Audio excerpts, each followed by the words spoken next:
السلام علیکم ورحمۃ اللہ وبرکاتہ۔ آج ہم حدیث نمبر 519 پڑھیں گے۔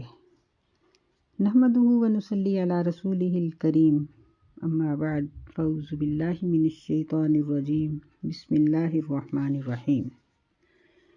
وعن عبد المطلب بن ربیعۃ بن الحارث، عبد المطلب بن ربیعہ بن حارث رضی اللہ تعالی عنہ روایت کرتے ہیں، قال قال رسول اللہ صلی اللہ علیہ وسلم، کہتے ہیں کہ رسول اللہ صلی اللہ علیہ وسلم نے فرمایا، ان الصدقۃ لا تنبغی لآل محمد، کہ بے شک صدقہ یہ آل محمد صلی اللہ علیہ وسلم کے لیے درست نہیں، لائق نہیں ان کے۔ انما ہی اوساخ الناس، بے شک یہ لوگوں کی میل کچیل ہے۔ وفی روایت، اور ایک روایت کے الفاظ یہ ہیں، وَإِنَّهَا لَا تَحِلُّ لِمُحَمَّدٍ وَلَا لِآلِ محمد، کہ صدقہ یہ محمد صلی اللہ علیہ وسلم کے لیے حلال نہیں ہے اور نہ ہی آل محمد صلی اللہ علیہ وسلم کے لیے حلال ہے۔ یعنی آل سے مراد نبی علیہ السلام کے خاندان کے لوگ ہیں۔ اس حدیث کو مسلم نے روایت کیا ہے۔ تو اوساخ کا معنی ہوتا ہے میل کچیل، یعنی صدقہ اور زکوٰۃ اس لیے دیا جاتا ہے کہ مال کے کمانے میں، حاصل کرنے میں، یا جو صاحب مال ہے اس کی چھوٹی موٹی غلطیاں اللہ تعالیٰ اس صدقہ اور زکوٰۃ کی وجہ سے معاف کر دے۔ زکوٰۃ کا مطلب ہی یہ ہوتا ہے نا، پاک کر دینے والی۔ تو یہ صدقہ اور زکوٰۃ یہ نبی صلی اللہ علیہ وسلم اور آل محمد کے لیے یہ جائز نہیں ہے۔ نبی علیہ السلام کی توراۃ زبور میں بھی، پہلی کتابوں میں بھی یہی نشانی لکھی ہوئی تھی کہ آپ زکوٰۃ اور صدقہ نہیں کھاتے۔ تو دوسری یہ بات بھی ہے کہ جو زکوٰۃ نہیں کھاتا نا، وہ صدقہ بھی نہیں کھاتا۔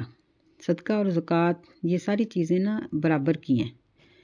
وعن جبیر بن مطعم رضی اللہ تعالیٰ عنہ، جبیر بن مطعم رضی اللہ تعالیٰ عنہ سے روایت ہے، قال مشیت انا و عثمان بن عفان، کہتے ہیں کہ میں اور عثمان بن عفان رضی اللہ تعالیٰ عنہ جو نبی علیہ السلام کے داماد تھے، ہم دونوں، مشیت چلا میں، نبی صلی اللہ علیہ وسلم کے پاس، یعنی ہم دونوں آپ کے پاس آئے۔ فقلنا، بس ہم نے کہا، یا رسول اللہ، اے اللہ کے رسول، اعطیت بنی المطلب من خمس خیبر، آپ نے بنو مطلب کو جو خیبر سے مال حاصل ہوا تھا اس میں سے اس کے خمس میں سے ان کو دیا، وترکتنا، اور آپ نے ہمیں چھوڑ دیا، ونحن وہم بمنزلۃ واحدۃ، اور ہم سب ایک ہی درجے پر ہیں، یعنی رشتہ داری میں یہ سب نبی علیہ السلام کے ساتھ برابر ہی تھے۔ فقال رسول اللہ، تو رسول اللہ صلی اللہ علیہ وسلم نے فرمایا، انما بنو المطلب و بنو ہاشم شیء واحد، کہ بنو مطلب اور بنو ہاشم یہ سب ایک ہی چیز ہیں۔ رواہ البخاری، اسے امام بخاری رحمۃ اللہ علیہ نے روایت کیا ہے۔ اس میں خمس کا لفظ ہے۔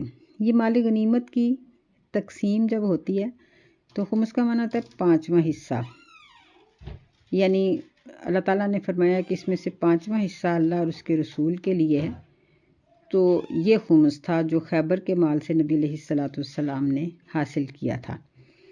تو اس میں سے یعنی نبی علیہ السلام کے قریبی رشتہ داروں، یتیموں، مسکینوں اور مسافروں کے لیے اس میں سے حصہ نکالا جاتا ہے۔ تو اس میں انہوں نے یہ بات کہی ہے کہ عبد المطلب اور یہ سب برابر کے رشتہ دار ہیں۔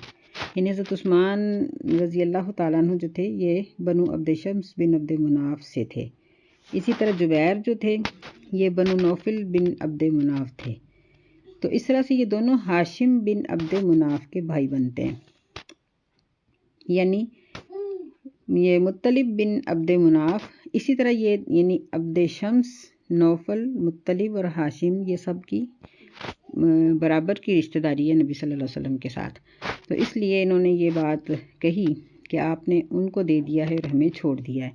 تو آپ نے فرمایا کہ بنو مطلب اور بنو ہاشم ایک ہی ہیں، یعنی جاہلیت اور عہد اسلام میں ان کے درمیان میں آپس میں ان کے بڑے اچھے تعلقات تھے، اور انہوں نے دوسروں کی طرح نبی علیہ السلام کے ساتھ دشمنی نہیں کی۔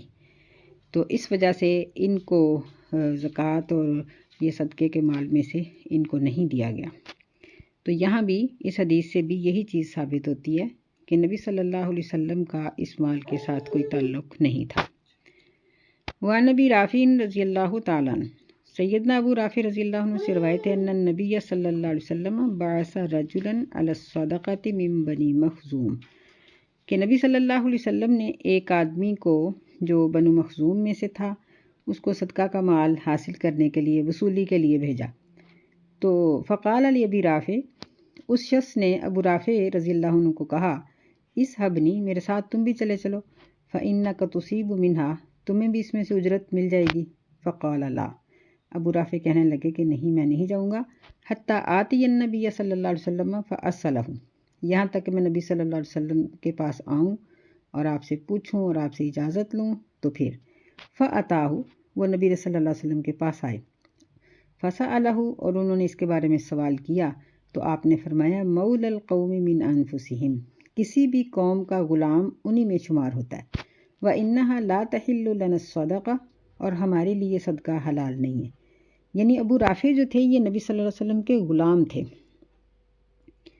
تو آپ نے فرمایا کہ ہمارے لیے صدقہ حلال نہیں ہے تو تمہارے لیے بھی صدقہ حلال نہیں ہے۔ ایک تو اس سے یہ بات واضح ہو گئی کہ وہ غلام جو خرید کر لائے جاتے ہیں، جن کا پچھلے رشتہ داروں سے کوئی تعلق نہیں رہتا، وہ یعنی جو مالک کے حقوق ہیں صدقہ و زکوٰۃ کے بارے میں، وہی غلام کے حقوق ہوں گے۔ دوسرا اس سے یہ معلوم ہوا کہ غلام کو یہ چاہیے کہ وہ اپنے مالک کی اجازت کے بغیر کچھ نہ کرے۔ اور تیسرا اس سے یہ معلوم ہوا کہ صحابہ کرام رضوان اللہ علیہم اجمعین اپنی مرضی سے کوئی بھی قدم نہیں اٹھاتے تھے جب تک نبی صلی اللہ علیہ وسلم سے نہیں پوچھ لیتے تھے۔ رواہ احمد والثلاثۃ وابن خزیمہ وابن حبان، اسے احمد نے اور ثلاثہ نے روایت کیا ہے، اور ابن خزیمہ اور ابن حبان نے بھی روایت کیا ہے۔ اس حدیث سے یہ بات بھی ہمیں معلوم ہو جاتی ہے کہ مال زکوٰۃ کے اوپر یعنی اکٹھا کرنے کے لیے جن لوگوں کو منتخب کیا جاتا تھا، نبی صلی اللہ علیہ وسلم ان کو اس میں سے بطور تنخواہ دے دیا کرتے تھے۔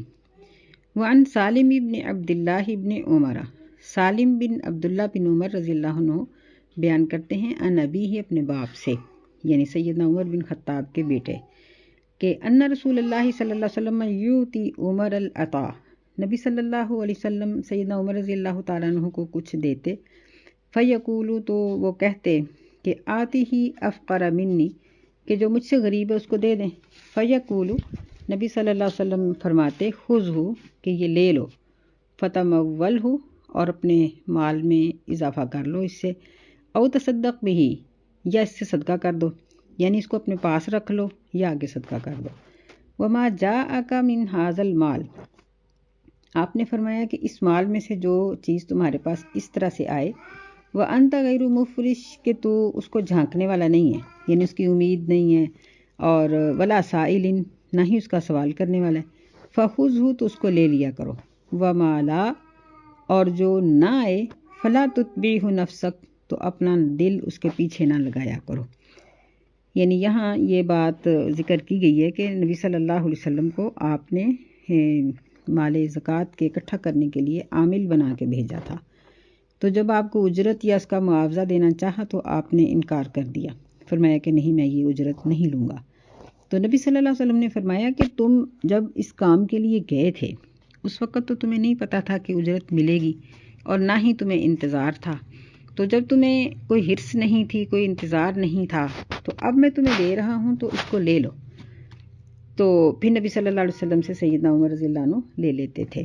تو اس سے بھی ہمیں یہی بات معلوم ہوئی، یہ والی بات معلوم ہوئی کہ اگر کوئی شخص کسی کو اجرت وغیرہ کوئی اس حال میں دیتا ہے کہ وہ اس کو جھانکنے والا نہیں تھا، کوئی تحفہ یا کوئی چیز اس طرح کی آ جاتی ہے کہ جس طرح بعض اوقات طالبات کو پڑھانا ہوتا ہے یا کسی کے ساتھ بندہ کوئی نیکی کرتا ہے لیکن اپنے ذہن میں کوئی چیز نہیں ہے کہ وہ معاوضہ دے گا، اور پھر وہ معاوضہ دے دے، تو اس میں کوئی حرج کی بات نہیں ہے۔ اگر دل چاہے تو لے کر اپنے استعمال میں لے آؤ، اور اگر دل نہ چاہے تو اس کو لے لو اور آگے صدقہ کر دو۔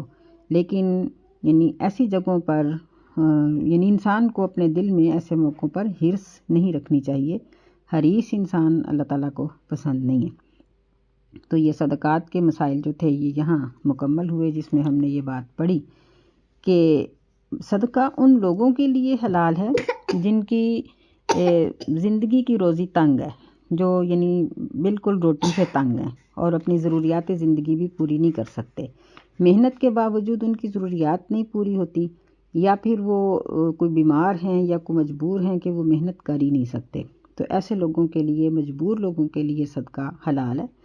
اور ہم نے یہ پڑھا کہ صدقہ اور زکوٰۃ اور یہ کفارے جتنے بھی ہیں، کفارات، یہ تمام چیزیں یہ برابر کی ہیں۔ ہمارے لوگ عام طور پہ زکوٰۃ لے لیتے ہیں، صدقہ نہیں لیتے، تو دونوں چیزیں برابر کی ہیں۔ جو صدقہ کھا سکتا ہے وہ زکوٰۃ بھی کھا سکتا ہے، دونوں میں کوئی فرق نہیں ہے، لینے والے کے لیے کوئی فرق نہیں ہے، دینے والے کے لیے فرق ہے۔ تو بغیر ضرورت کے یا بغیر شرعی حق کے اگر کوئی شخص زکوٰۃ یا اس طرح کا مال لیتا ہے تو اس کے لیے فائدے کی بجائے نقصان کا باعث بنتا ہے۔ اللہ تعالی ہمیں سمجھنے کی توفیق عطا فرمائے، آمین۔ السلام علیکم ورحمۃ اللہ۔